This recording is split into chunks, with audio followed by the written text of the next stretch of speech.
Hello and welcome. Thank you for joining us on Business Incorporated, coming to you live from Lagos, Nigeria. I'm Chimeze Obi Iwago. Coming up on the program, the International Monetary Fund welcomes the decision by the Central Bank of Nigeria to abandon its currency peg and adopt a flexible exchange rate policy.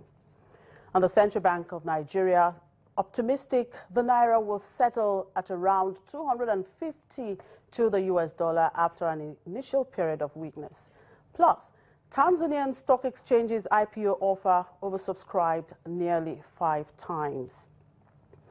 We'll begin in Eurozone, where the finance ministers will not discuss potential fallout from Britain voting to leave the European Union, as they believe Britons will stay in the bloc. Asked if the Eurogroup would discuss the consequences of a vote to leave the EU in Britain on June 23, Dutch finance minister said he was confident the British population would take a wise decision.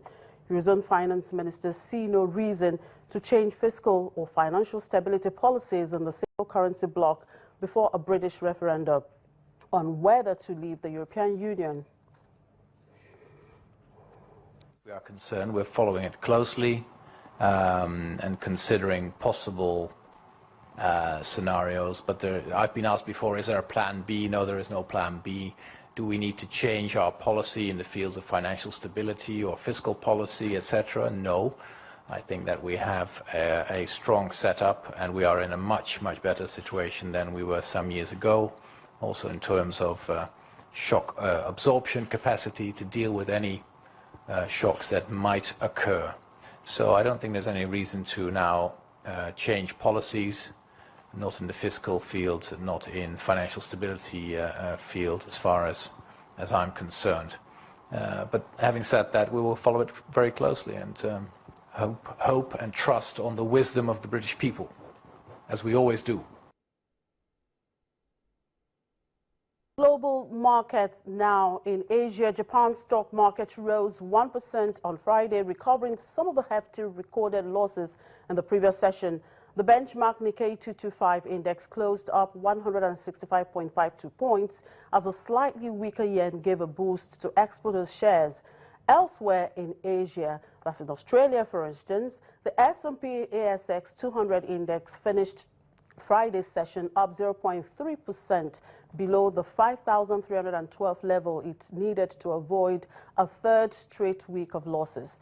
In China, Hong Kong's Hang Seng index closed up 0.7%, while the Shanghai Composite ended the day 0.4% higher. Stocks in South Korea closed flat, with the Kospi index ending the session up just 0.07%. Now, the murder of Member of Parliament Jo Cox is a topic in Frankfurt right now. Let's bring in DWTV Channels TV correspondent Ulrich Botts to tell us how the market seems to be reacting to this news. Good afternoon, Ulrich. Good to have you on the program. Well, Ulrich, what an unfortunate news about Jo Cox there. But looking at the markets, we see that shares are gaining across the board. Investors seem to be less worried about a Brexit now. How can that be explained? Perhaps mother of Jo Cox possibly swinging vote to remain in EU side.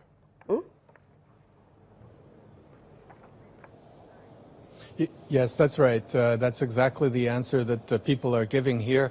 And of course, they feel extremely uncomfortable making this a topic in conversation, having to implement this feeling and this sentiment into market prices. But there you go.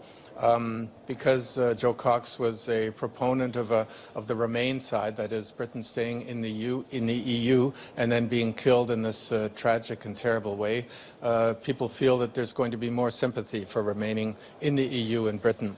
That would be good for the economy. That would be good for the markets. So the share prices went up. They also already started creeping up yesterday after the first bit of news came in, and the shares started strongly today, especially.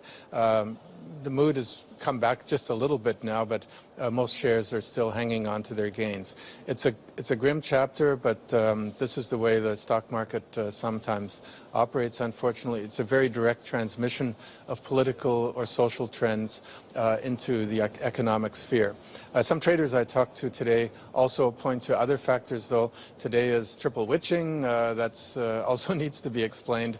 It's the end of maturity. It's the end of some contracts every 3 months at the end of a quarter in the futures and options market, and that also has an effect why shares today are gaining. I see. Now, can you also see the effects in the foreign exchange market that's for the British pounds? Yes, the effects actually already yesterday were more pronounced than in the equities market. The pound gained after this news of the tragic killing of Joe Cox, and the pound continues to gain today. When I look, it's gaining against the dollar and it's gaining against the euro. Now, when you look at the pound, though, where it is, it's still much, much lower than at the beginning of the year. It's been losing successively as the Brexit vote comes nearer and nearer. And the point now where it is, of course, that there's no assurance that it will be there next Friday. Next Friday will be the day after the Brexit vote, and I think people in the currency market, basically in any market, bonds and equities, are going to brace for anything until that vote finally comes through. What a grim situation there, Ulrich. Well, one share that stands out today is that of the Deutsche Bank. It has posted huge losses since the beginning of the year. Today, the share is gaining more than most others in the European market. What's the reason for this? Yeah, that's also connected with the Brexit theory that Brexit may be less likely now, and banks are profiting from that. And I think the reason why the Deutsche Bank share is profiting especially is because it had that especially bad slide since the beginning of the year. Hold on to your hat. It has come down by about 40% since January, and already last year it was a loser in the DAX, people turning away from this share. Banks on the whole having a difficult time because of the difficult environment for financial shares, especially for banks at the moment. Zero interest rates, lots of regulation, sort of tightening the room for maneuver of banks. And then I guess I was just too long. Well, thank you for that update, Ulrich. Good. Enjoy your weekend. Right. That was Ulrich Butt, DWTV Channels TV financial correspondent, reporting there from Frankfurt Stock Exchange.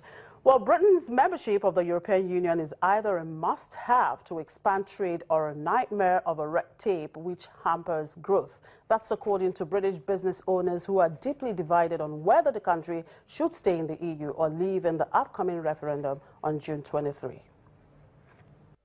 In the East End of London, H. Foreman & Son has been smoking Scottish salmon for export since 1905. Lance Foreman, whose great-grandfather set up the business, employs 80 people and exports to Europe and America. It is just very frustrating having to sort of constantly deal with a barrage of just mindless, petty rules. And I'll give you an example of one that we had last year. We had to spend thousands of pounds last year on printing new packaging so that a pack of smoked salmon could have a warning sign on the back saying contains fish. It's completely mad.